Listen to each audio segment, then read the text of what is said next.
మరి ఆయనకి కొంచెం ఆరోగ్యం బాగాలేదు కదా, మరి ఎట్లుంటుందో చూద్దాం మరి అప్పటి వరకు ఎలక్షన్ వరకు. సో అది ఇప్పుడు నేను కొంచెం అది చెప్తే అది బాగోదేమో కానీ సరే, ఇప్పుడు డైపర్లు వేసుకున్న వాళ్ళకి వీళ్ళకి మాత్రం ఇస్తాను అంటున్నాడు కదా, అది మాత్రం కొంచెం తప్పని చెప్పి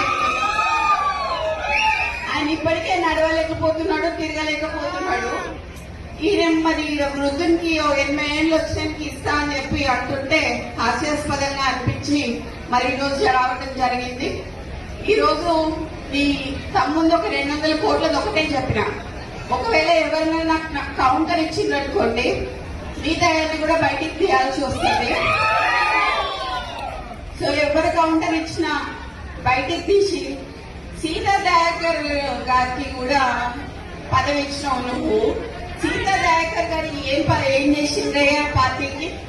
అసలు ఎక్కడ పార్టీ ఆమె ఎక్కడి నుంచి వచ్చింది? ఆమెకు చైర్మన్ పోస్ట్ ఇచ్చినావు నువ్వు. పొన్నాములకి ఎందుకు ఇయ్యలేదు అని